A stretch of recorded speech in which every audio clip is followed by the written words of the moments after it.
Hello, dito naman tayo guys sa another area.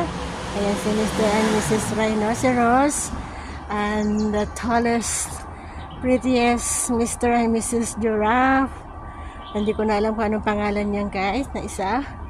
Ayan dito guys yung mga naglalakihang mga animals. So imagine niyo guys kung paano sila, kung paano katibay yung Noah's Ark sa lalaki ba naman guys nitong mga animals na to, like the giraffe itself and the lion and the elephant. Diba guys kung gaano sila kalalaki at paano sila nagkasya lahat sa Noah's Ark, diba?